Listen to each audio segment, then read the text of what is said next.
दोस्तों नमस्कार।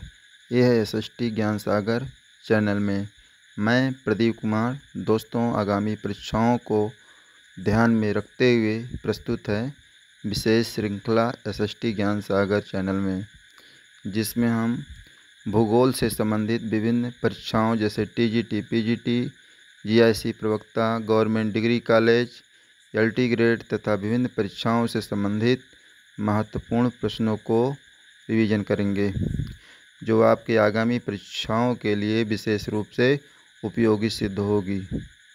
तो दोस्तों आज के वीडियो में हम ज्वालामुखी से संबंधित महत्वपूर्ण प्रश्नों की श्रृंखला को पढ़ेंगे।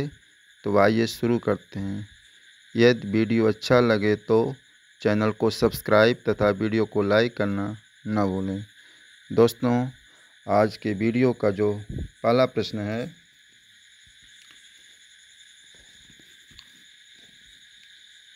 उसमें है ज्वालामुखी उद्गार के समय मोड़दार पर्वतों के अपनत तथा अभिनत लावा का जमा हो जाता है, इस प्रकार बने अग्नि शैल को कहते हैं।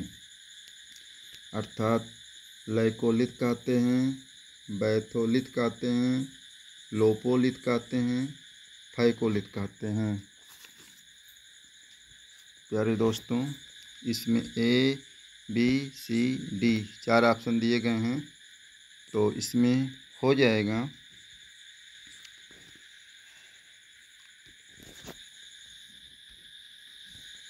फैकोलित कहते हैं। इसमें जो पर्वतों वाली बात दी गई है तो लैपोलित का मतलब ये जो बनता है इस तरह का आकार बनता है, यानी इसका जो है ऊपर का आकार उठा होता है, इसको लैकोलित की श्रेणी में आता है। और जो लोपोलित होता है प्यारे दोस्तों इस तरह का आकार बनता है, यानी ऊपर का आकार अवतल होता है। और जो फैकोलित होता है इसमें मोड़दार होता है, अर्थात आकृति इस तरह की होती है। तो जो उठाए हुए भाग को इसको बोलते हैं लैकोलित, और जो अवतल होता है नीचे वाला हिस्सा इसको बोलते हैं लोपोलित। यार दोस्तों तो इसमें कह रहा है कि ज्वालामुखी उद्गार के समय मोड़दार पर्वतों के अपनत तथा अभिनत लावा का जमा हो जाता है, इस प्रकार बने अग्नि शैल को कहते हैं। यानी हो जाएगा फैकोलित। इस प्रकार के बने अग्नि शैल को कहते हैं फैकोलित कहते हैं। नेक्स्ट क्वेश्चन है ज्वालामुखी में निर्मित लहरदार आकृति को कहते हैं। ज्वालामुखी से निर्मित लहरदार आकृति को कहते हैं फैकोलित कहते हैं। जैसा कि अभी ऊपर वाले क्वेश्चन में बताए हैं कि जो इस प्रकार का आकृति बनती है इस लहरदार नुमा, तो इस प्रकार की आकृति को फैकोलित बोलते हैं। यानी ऑप्शन नंबर बी सही हो जाएगा। नेक्स्ट है निम्नलिखित में से कौन भूवर्तनिक आपदा का एक उदाहरण है। इसमें दिया है ज्वालामुखी उद्गार दिया है, दूसरे पे बाढ़ दिया है, तीसरे पे सुनामी, चौथे पे बादल का फटना। तो प्यारे दोस्तों भूवर्तनिक आपदा का जो उदाहरण है इसमें हो जाएगा यानी ज्वालामुखी उद्गार। ज्वालामुखी उद्गार से संबंधित यह एग्जाम्पल है, जबकि बाढ़, बादल का फटना, सुनामी ये सब भूवर्तनिक आपदा से संबंधित नहीं है। नेक्स्ट क्वेश्चन है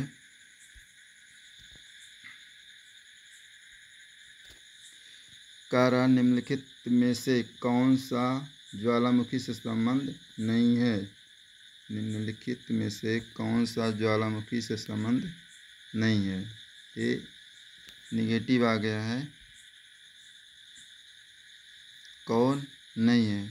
तो कह रहा क्रेटर, काल्डेरा, प्यूमिस, अर्घ। तो इसमें कारक कौन सा नहीं है? तो हम आपको बताना चाहेंगे ये क्रेटर भी ज्वालामुखी से ही संबंधित है। जब ज्वालामुखी उत्पन्न होता है तो जिससे लावा निकलता है उसके मुख को क्रेटर कहते हैं, और जब ज़्यादा मात्रा में निकलना शुरू हो जाता है और बड़ा उसका आकार बड़ा हो जाता है तो उसको कार्डेरा की श्रेणी में लाते हैं। और प्यूमिस भी उसी से ही है। जब जलवाष्प और जल दोनों मिला करके इसमें पदार्थ निकलना शुरू हो जाते हैं तो प्यूमिस के श्रेणी में आता है। लेकिन जो अर्घ है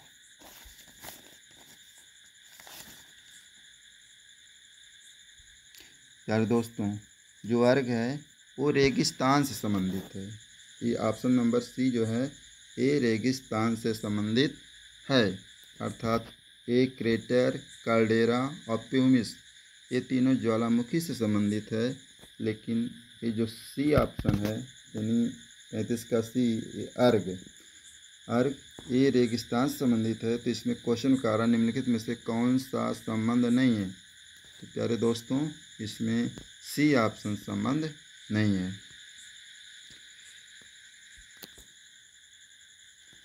नेक्स्ट क्वेश्चन है, जब ज्वालामुखी मुख का विस्तार अत्यधिक हो जाता है तो उसे कहते हैं।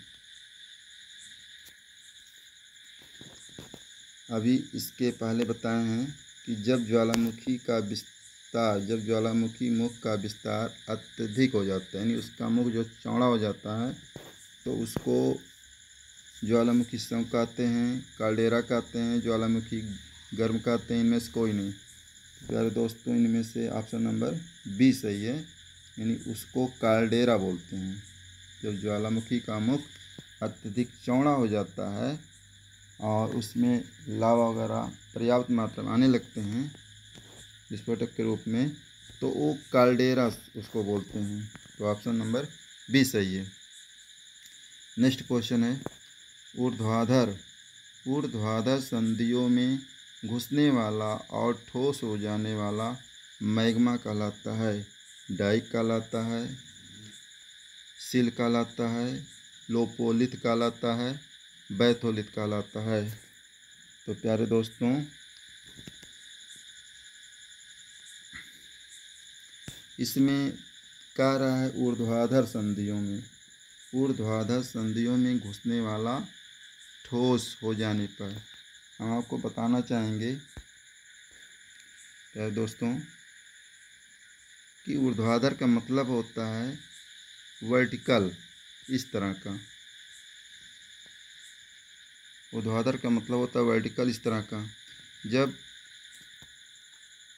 संधियों से जब ऊपर से जब नीचे घुसता है तो ऐसी स्थिति में जो ठोस हो जाने वाला उसको बोलते हैं डाइक, यानी 37 का ए। ऑप्शन नंबर ए सही है। ऊर्ध्वाधर संधि में घुसने वाला और घुसने के बाद वो ठोस इस तरह का रूप धारण कर लेता है तो इस जब मैग्मा अंदर जाता है, मैग्मा जो है टाइट होकर के इस तरह का रूप धारण कर लेता है तो उसको डाइट बोलते हैं। तो 37 का ए हो जाएगा सही। नेक्स्ट क्वेश्चन है,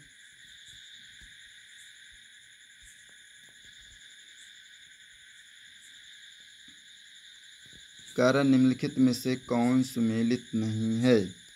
निम्नलिखित में से कौन सुमेलित नहीं है? एक तरफ ज्वालामुखी दिया हुआ है और दूसरी तरफ देश का नाम दिया हुआ है। तो दिया ए कोलिना मैक्सिको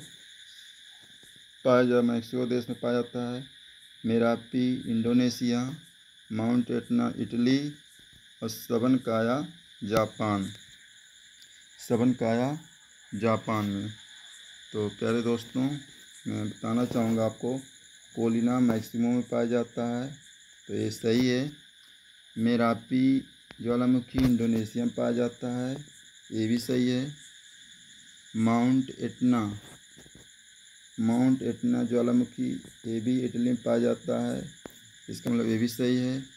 लेकिन कह रहा है सुमेलित नहीं है, यहाँ पे कह रहा है सुमेलित नहीं है। कौन सा सुमेलित नहीं है? तो सबनकाया ज्वालामुखी ये जापान में नहीं पाया जाता है। प्यारे दोस्तों, सबनकाया ज्वालामुखी जापान में नहीं पाया जाता है, ये पेरू देश में पाया जाता है। पेरू में, ये पेरू देश में पाया जाता है, यानी दक्षिणी पेरू में पाया जाता है ये। तो इनमें से डी ऑप्शन सही है।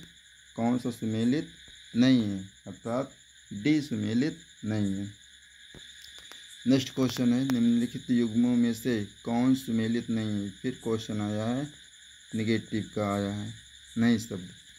निम्नलिखित युग्मों में कौन सुमेलित नहीं है, यानी एक तरफ ज्वालामुखी दूसरी तरफ देश। तो फर्स्ट है इरेबस जापान,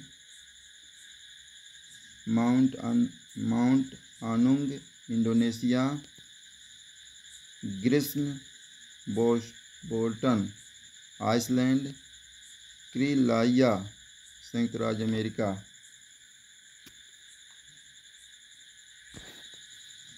तो इसमें हम बताना चाहेंगे दोस्तों कि माउंट अनुंग ज्वालामुखी ये इंडोनेशिया में देश में पाया जाता है, सही है। ग्रीष्म से बोल्टन आइसलैंड देश में पाया जाता है, ये भी सही है। क्रीलाइया ज्वालामुखी संयुक्त राज्य अमेरिका में पाया जाता है, ये भी सही है। लेकिन इरेबस ज्वालामुखी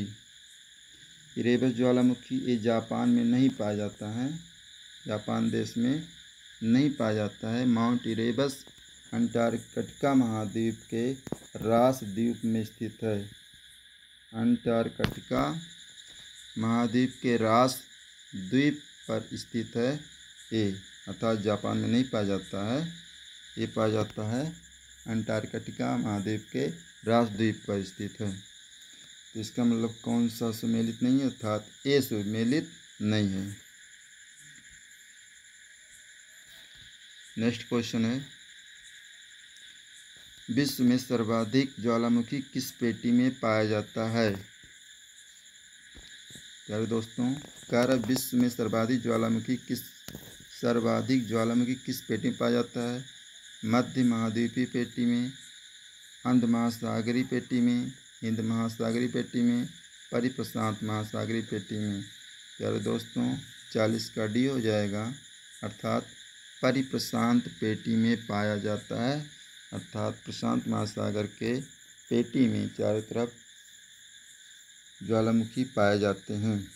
तो 40 का डी सही हो जाएगा। नेक्स्ट क्वेश्चन है, वह कौन सा महाद्वीप है जिसका मुख्य भूमि एक भी ज्वालामुखी नहीं है। अर्थात वह कौन सा महाद्वीप है जहाँ पे किसी मुख्य भूमि पर एक भी ज्वालामुखी नहीं पाया जाता है। दिया यूरोप महाद्वीप, ऑस्ट्रेलिया महाद्वीप, एशिया महाद्वीप, अफ्रीका महाद्वीप। तो प्यारे दोस्तों, वह कौन सा महाद्वीप है जहाँ पे एक भी ज्वालामुखी नहीं पाया जाता है। वह महाद्वीप है ऑस्ट्रेलिया महाद्वीप, अर्थात ऑस्ट्रेलिया महाद्वीप में ज्वालामुखी नहीं पाए जाते हैं। ऑस्ट्रेलिया महाद्वीप में ज्वालामुखी नहीं पाए जाते हैं, यानी बी ऑप्शन सही है। नेक्स्ट क्वेश्चन है, निम्नलिखित में से कौन ज्वालामुखी एक प्रकार नहीं है। तो इसमें दिया है हवाई तुल्य ज्वालामुखी, स्ट्रोम्बोली तुल्य ज्वालामुखी, चिरियन तुल्य ज्वालामुखी, वेसुवियस तुल्य ज्वालामुखी। तो दोस्तों, इसमें कह रहा है कि कौन ज्वालामुखी का एक प्रकार नहीं है। नेगेटिव पूछा है, नहीं शब्द दिया है। तो हवाईयन तुल्य ज्वालामुखी पाई जाती है, स्ट्रोम्बोलियन तुल्य ज्वालामुखी पाई जाती है, वेसुवियस तुल्य ज्वालामुखी पाई जाती है, लेकिन इसमें चिलियन तुल्य ज्वालामुखी नहीं होती है, अर्थात ये पिलियन तुल्य ज्वालामुखी होती है, न कि चिलियन तुल्य ज्वालामुखी। तो ऑप्शन नंबर सी सही है, अर्थात इसमें नहीं पाई जाती है। नेक्स्ट क्वेश्चन है, कह रहा है ज्वालामुखी उद्गार के निम्नलिखित प्रकारों में से कौन सा एक प्रायः विस्फोटक नहीं है। विस्फोटक नहीं है। तो दोस्तों परीक्षा में ज़्यादातर निगेटिव ही पूछते हैं, तो इससे भ्रमित मत होइएगा। अगर नहीं शब्द आता है तो उसको सर्किल बना लीजिएगा ताकि हमारा ध्यान उसी पर पड़े। प्यारे दोस्तों, अगर हमारा वीडियो पसंद में आ रहा होगा और जो लोग पहली बार हमारे चैनल को देख रहे होंगे, हमारी वीडियो को देख रहे होंगे, तो उनसे मेरा रिक्वेस्ट है कि हमारे चैनल को सब्सक्राइब कर लें तथा लाइक करें। दोस्तों इसमें पूछ रहा है इस क्वेश्चन में, ज्वालामुखी उद्गार के निम्नलिखित प्रकारों में से कौन सा एक प्रायः विस्फोटक नहीं है। तो पीलियन, बी हवाइयन, सी स्टाम्बोलियन, वोल्केनियन। तो कारा कौन सा एक विस्फोटक नहीं है। तो इसमें विस्फोटक नहीं है हवाइयन। तुल्य ज्वालामुखी ऐसी ज्वालामुखी है जो शांत रूप से करती है, लेकिन वो विस्फोट के रूप में नहीं होता है, अर्थात विस्फोटक नहीं है, वो है हवाइयन ज्वालामुखी है। नेक्स्ट है मोना लोवा। मोना लोवा एक सक्रिय ज्वालामुखी है। मोना लोवा एक सक्रिय ज्वालामुखी है। तो एक आ रहा है कहाँ पे, हवाई द्वीप पर है, अलास्का का, इटली का, जापान का। तो दोस्तों मोना लोवा एक सक्रिय ज्वालामुखी है, अर्थात ये कहाँ पर स्थित है मोना लोवा।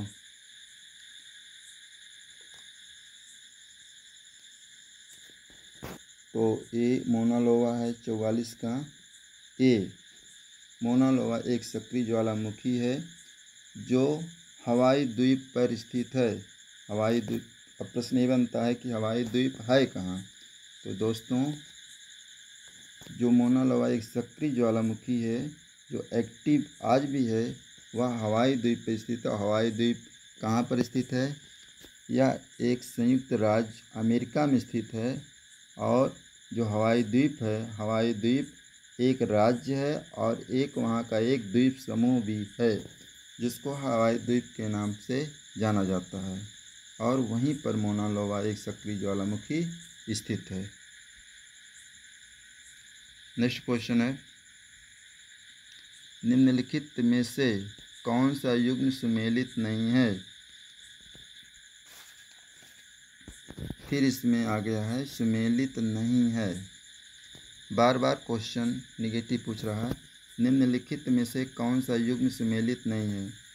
तो दिया है स्टाम्बोलियन ज्वालामुखी, कारा सिसिली में है, वोल्केनियन ज्वालामुखी लिपारी द्वीप, पीलियन ज्वालामुखी हवाई द्वीप, वेसुवियस ज्वालामुखी इटली में।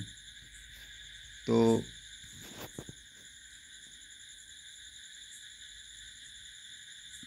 कारक सुमेलित नहीं है, तो हम बताना चाहेंगे आपको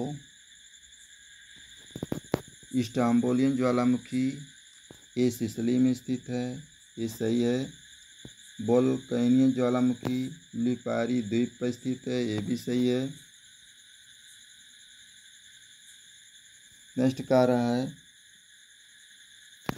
पीलियन ज्वालामुखी हवाई द्वीप पर, अर्थात पीलियन ज्वालामुखी हवाई द्वीप पर नहीं स्थित है। नेक्स्ट वेसुवियस ज्वालामुखी इटली, ये भी सही है।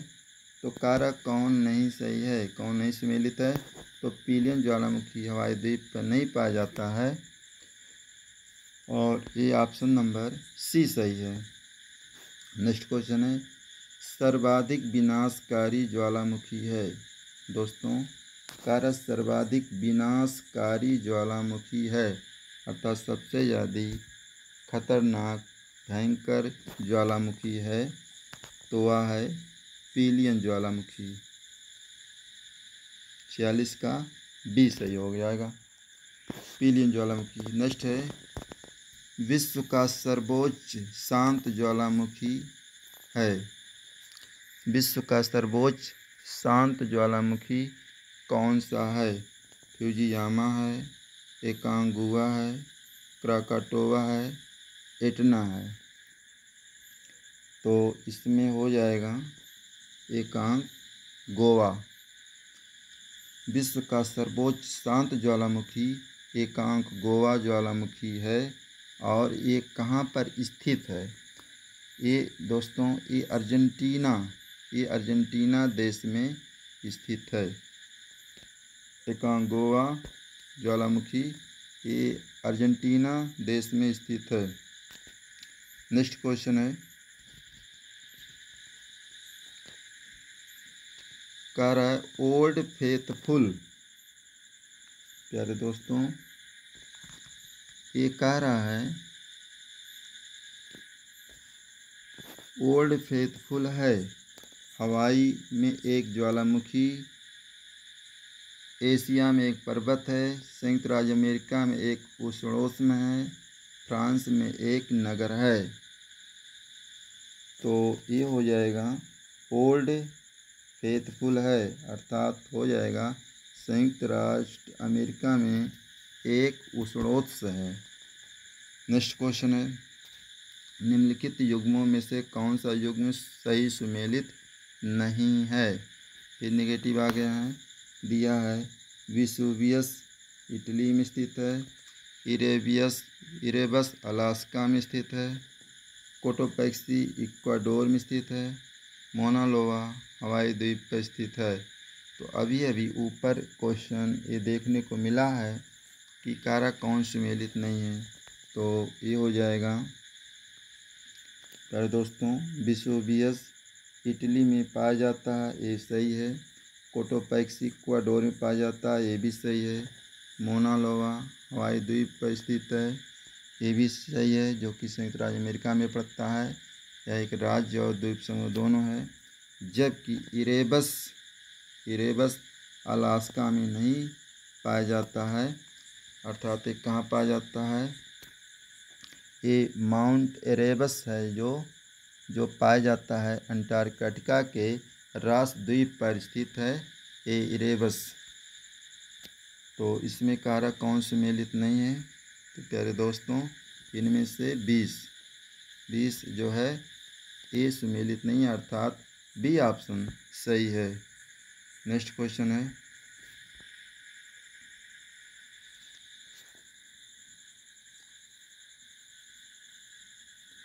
कारा सुमेलित कीजिए।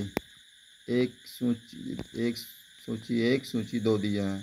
तो सूची 1 में ज्वालामुखी है और सूची 2 में अवस्थित, यानी एक कहाँ पर स्थित है? तो दिया है ए कोलंबिया में, B Unzen Indonesia, Tambora Japan, Nevado del Ruiz Iceland. तो प्यारे दोस्तों ये हो जाएगा